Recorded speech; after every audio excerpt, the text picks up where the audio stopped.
MTV news Kannada ವಾಹಿನಿಗೆ ಸ್ವಾಗತ. High command Yatnal ಉಚ್ಚಾಟನೆ ನಿರ್ಧಾರ ಕೈಗೊಳ್ಳುತ್ತಾರೆ ಎಂದು ಭಾವಿಸಿರಲಿಲ್ಲ. ಈ ಕುರಿತು ಹೈಕಮಾಂಡ್ನ ದೊಡ್ಡ ನಾಯಕರ ಜೊತೆ ಚರ್ಚೆ ಮಾಡಿದ್ದು ಉಚ್ಚಾಟನೆ ವಾಪಸ್ ಪಡೆಯುವಂತೆ ಮನವಿ ಮಾಡ್ತೀವಿ ಎಂದು ಮಾಜಿ ಸಚಿವ ರಮೇಶ್ ಜಾರಕಿಹೊಳಿ ಅಭಿಪ್ರಾಯಪಟ್ಟಿದ್ದಾರೆ. ಗುರುವಾರ ಬೆಳಗಾವಿಯಲ್ಲಿ ಮಾತನಾಡಿದರು. ನಮ್ಮ ಬೆನ್ನು ನಮಗೆ ಕಾಣುವುದಿಲ್ಲ. ನಮ್ಮಲ್ಲಿ ತಪ್ಪುಗಳಿದ್ರೆ ಸರಿಪಡಿಸಿಕೊಳ್ತೀವಿ. ನಾಯಕರಿಗೆ ಉಚ್ಚಾಟನೆ ವಾಪಸ್ ಪಡೆಯುವಂತೆ ಮನವಿ ಮಾಡ್ತೀವಿ ಎಂದಿದ್ದಾರೆ. ಅದೆಲ್ಲ ನೋಡಿ ಏನಕ್ಕೆ ಕೆಟ್ಟಗಳಿಗೆ ಒಂದು ಎಷ್ಟೇ ದೊಡ್ಡ ಶಕ್ತಿ ಇದ್ರೂ ಸಹಿತ ಒಂದು ಸಣ್ಣ ವಿಷಯ ನಮ್ಗೆ ಆಗುದಿಲ್ಲ. ಅದೇನು ಇರ್ಬೇಕು, ನಮ್ಮ ಭಾರತೀಯ ಜನತಾ ಪಕ್ಷ ಸಮಯ ಬಂದಾಗ ಒಳ್ಳೆ ನಿರ್ಣಯ ತಗೊಂಡ್ರೆ ರಾಜ್ಯಕ್ಕೆ ಒಳ್ಳೆ ಸುದ್ದಿ ಕೊಡೋದು ನಂಗೆ ವಿಶ್ವಾಸ ಇದೆ. ಈ ಸಂದರ್ಭದಲ್ಲಿ ದಯವಿಟ್ಟು ನಾವು ಬೆಳಗಾವಿ ಪತ್ರಿಕೆ ಮೇಲೆ ವಿಶ್ವಾಸ ಇದ್ದ ಕಾರಣ ಕರೆದಿದ್ದೇನೆ. ಕಾಂಟ್ರವರ್ಸಿ ಮಾಡಬೇಡಿ. ನಾವು ಪುನರ್ ಪರಿಶೀಲನೆ ಮಾಡಿ ಉಚ್ಚಾಟನೆ ರದ್ದುಪಡಿಸಿ ಮತ್ತು ಪಕ್ಷಕ್ಕೆ ಸೇವೆ ಸಲ್ಲಿಸಕ್ಕೆ ಮನವಿ ಮಾಡಕ್ಕೆ ನಾವು ಪ್ರಯತ್ನ ಮಾಡ್ತೀವಿ.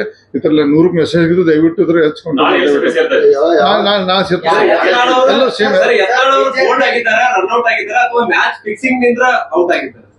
ದಯವಿಟ್ಟು ಏನು ಬೇಡ. ಮತ್ತೆ ಇನ್ನು 10 ದಿವಸ ಬಿಟ್ಟು ಕೇಳ ಮಾತಾಡ್ತೇನೆ ನಾನು.